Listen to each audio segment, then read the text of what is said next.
Sangiovese Lambrusco, Sangiovese Lambrusco, Aglianico, Albana, Arnese, Barbera, Canaiolo, Cannonau, Carricante, Cesanese, Cortese, Cortese, Corvina, Convina, Croatina, Croatina, Dolcetto. Welcome to the Italian Wine Podcast. My name is Joy Livingston, and for the next several weeks I will be bringing you some choice narrated content from the book Sangiovese Lambrusco and Other Vine Stories, written by Mr. Science himself, Professor Attilio Scienza, and Serena Imazio, published by positivepress.net. To get a copy of the book, the Kindle version is available on Amazon and hardcover copies are available from Positive Press. If you like the content we share each week, consider donating to our show. Find details at italianwinepodcast.com or on our social media channels. Sit back and get your geek on as we jump into the details, stories, and science of Italian wines and vines. Phylloxera, Part 2.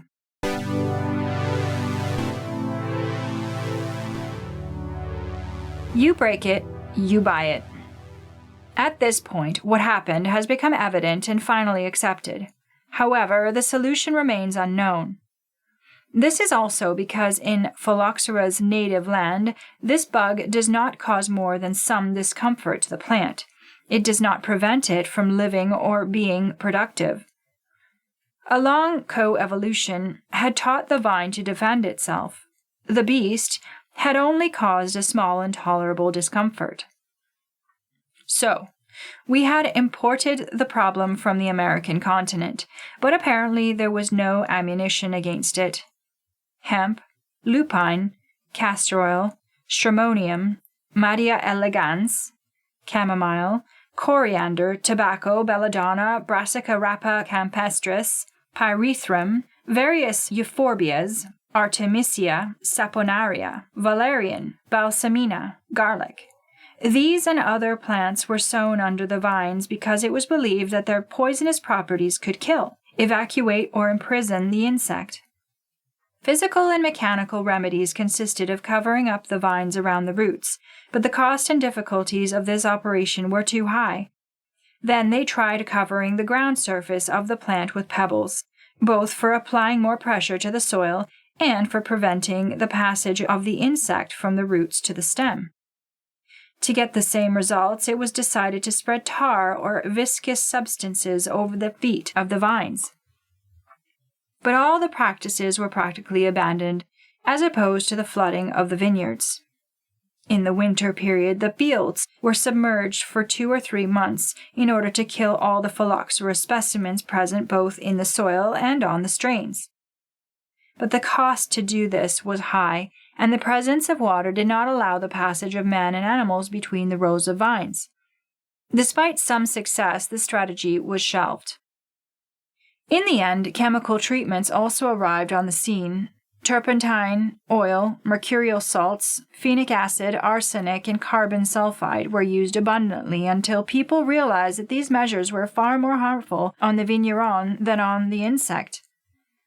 From the providential and unexpected communication of Lallemand, known to the French wine-growing world for his passion as a collector and hated by some because he was considered responsible for the introduction of Phylloxera in Europe, to the Beaume Wine-Growing Congress of 1869 and the creation of the first rootstocks by Coderc, Millardet, and de Grasset in 1881. About 10 years later, there is a tumultuous chain of events in France marked by feelings of hope and discouragement, which mark the rebirth of European wine growing. In the meantime, a small group of agricultural pioneers thought to reevaluate and better understand the reasons and the origin for the resistance of American plants through techniques and research. Obviously, using American vines as an alternative source for wine production was beyond consideration. The aromas were too different, some of which were particularly unpleasant to the noses and palates of Europe. However, the idea of creating grafted plants was born, a technique which put together the root part of the American vines resistant to Phylloxera and the productive part of the valuable European varieties. The need to rapidly disseminate the results of the fight against Phylloxera led the academics and the agricultural societies to organize very popular and animated conferences and informal meetings in various cities of Italy and France. Study trips to convince wine growers to renew their vineyards through the observation of the results achieved in the field by innovative wine growers called heroes. The participation of leading scientific figures such as Jules-Émile Planchon, Pierre-Marie Alexis Millardet, Gustave Fuchs, in these study trips broke down the formerly insurmountable barriers between wine growers and academics, and created a climate of solidarity and brotherhood between wine growers accumulated by the serious economic damage caused by Phylloxera.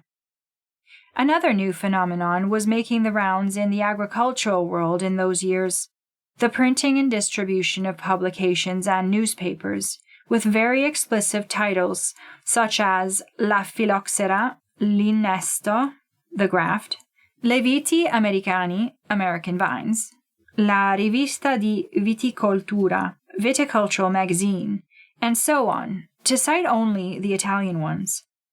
Instruments not only of information to indicate the best choices in terms of grafting techniques or the availability of new rootstocks, but also a forum for discussion on the many perplexities that crossed the minds of winemakers and the reassuring indications of researchers.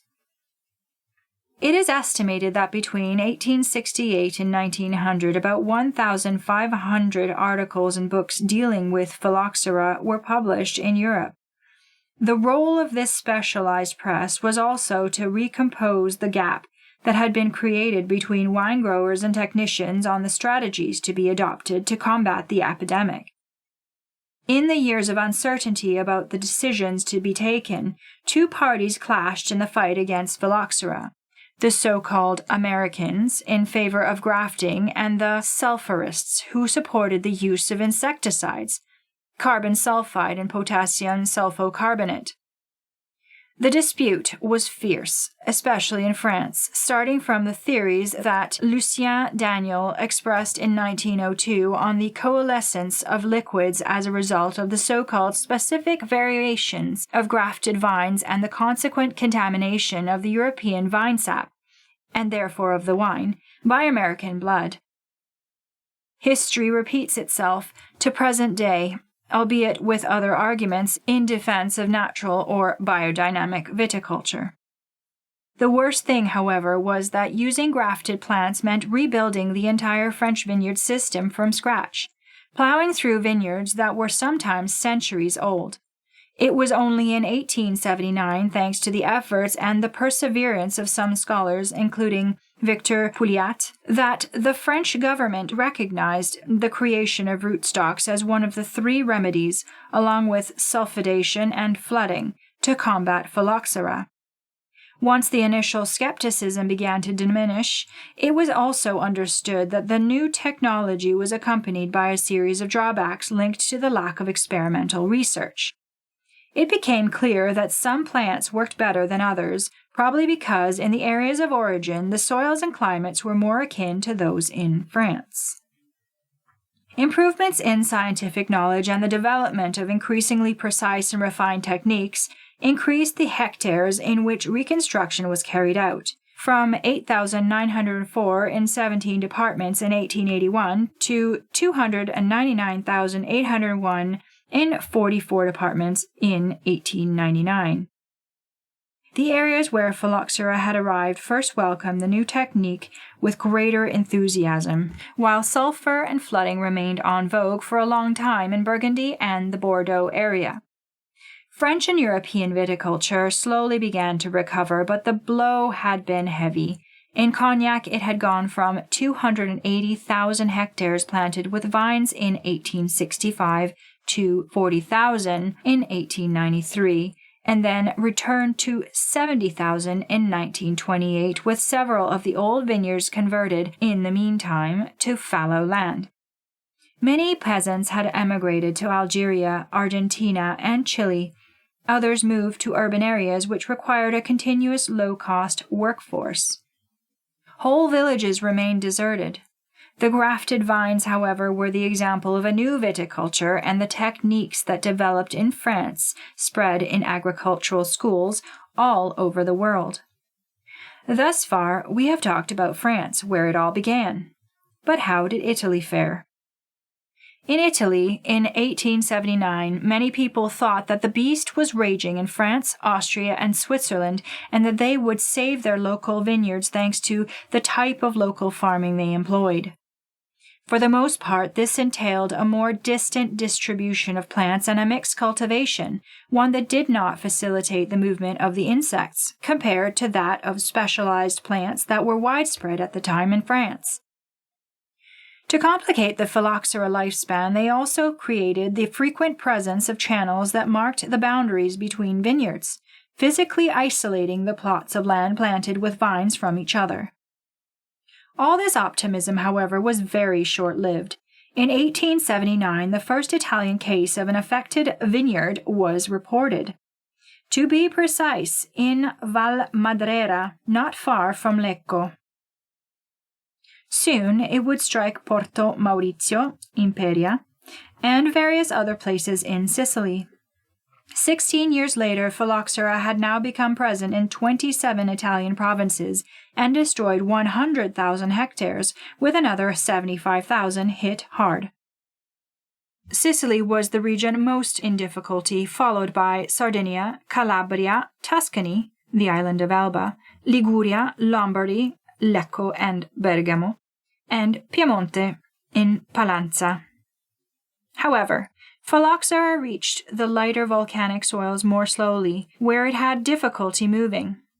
Taurasi and Etna thus became the only European wine-growing areas capable of producing wine in quantity.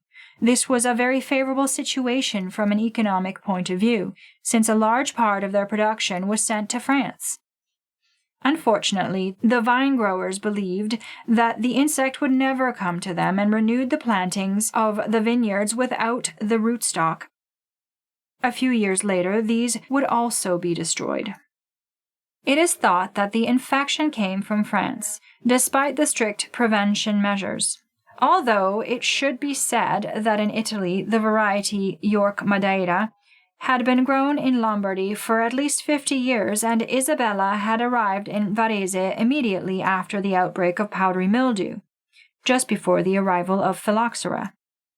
Ferdinando Vallardi, a botanist and agronomist, in his book Le viti americane e la viticoltura moderna, 1908, American Vines and Modern Viticulture, gives a detailed account of the situation and describes how, in Italy too, the first attempts to eradicate the insect mainly utilized methods like sulfur and flooding. However, he also began to realize that grafting was the only real way out. In those years, the publication of numerous volumes was not by chance which explained the characteristics of American varieties and the techniques in detail in order to graft them. However, it would take several years for the situation to get better and for the vineyard rehabilitation to move in the desired direction. The hostility towards rootstocks often made them out as new and scary. This attitude spread in Italy, as it had in France. Producers not yet affected by the disease exacerbated the situation further. They felt immune and did not carry out any monitoring or treatment, and above all, did not see the need to eradicate the vineyards and proceed with new plantings. The warning of the great doctor, as well as zoologist, botanist, and entomologist Giovanni Battista Grassi, describes what the situation must have been like at the beginning of the last century. It is not necessary to be a prophet or the children of a prophet to predict that Phylloxera will not stop its march until it has destroyed the last foot of European life. Fortunately, his words did not fall on deaf ears, and Italy also completed the process of reconstituting viticulture using new grafted plants. The price paid was, however, higher than it should have been, not least because they did not want to take advantage of what had happened in France. The fears, anxieties, lack of trust in science, and excessive credit given to conservationists, more or less in good faith, delayed decisions that, based on the experiences of the French, should have seemed necessary and inevitable. We told this story also because the economic crisis that followed the destruction by Phylloxera was devastating for many people. While it is true that certain disasters cannot be avoided, it is equally important to deal with them in a timely manner. History, it is said, is made up of a course of action and remedies. Knowing the past must help us to interpret the present and make the right decisions for the future. The reconstruction of European vineyards after the attacks of Phylloxera gave rise to a new phenomenon, represented by the development of viticulture in the southern regions of the continent for the production of low-quality wines for consumption in large cities.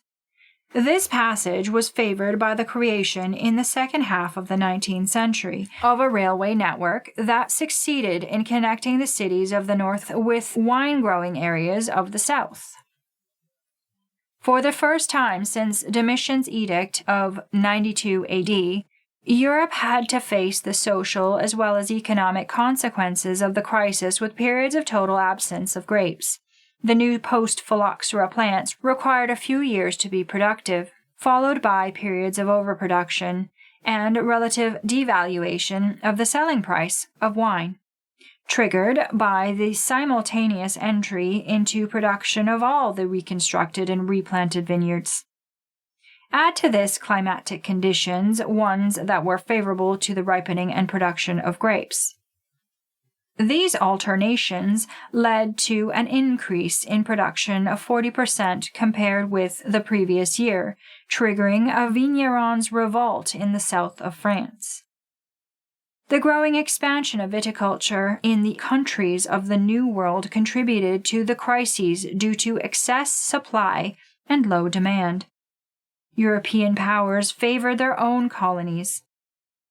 This was certainly the case with England, as since it was not producing wine at home, it had a strong interest in importing wines from its colonies at a lower price than from the European suppliers. In the 19th century, the needs of viticulture were met by the important technical and scientific innovations in the wine sector. The development of chemistry, microbiology, and mechanics, especially thanks to French research during the First and Second Republics, in particular thanks to the work of Lavoisier, Chaptal, and Pasteur, allowed for remarkable improvements in the quality of wines, finally being produced without the risk that they might be afflicted by bacterial diseases that had previously significantly increased the necessity of fortified wines in European markets.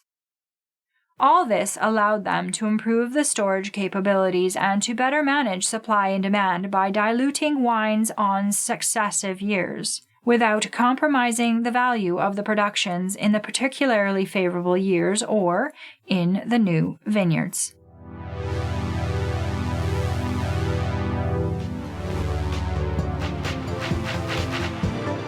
Thank you for listening to this week's installment of Sangiovese Lambrusco and Other Vine Stories. We hope you expanded your horizons and gave your brain cells an Italian wine workout. We'll see you again next Thursday, and remember, the Kindle version of the book is available on Amazon and hardcover copies are available from positivepress.net. If you feel inspired to make a donation to our show, please visit us at theitalianwinepodcast.com. Find Italian Wine Podcast on Facebook and Instagram. Our Twitter handle is @ItaWinePodcast. Sangiovese, Schioppettino, Terodego, Timorasso, Tintiglia, Refosco da Peduncolo Rosso, Sagrantino, Schiava Gentile, Verdicchio, Vermentino, Vernaccia, Uva di Troia. Perché alla fine uva di Troia?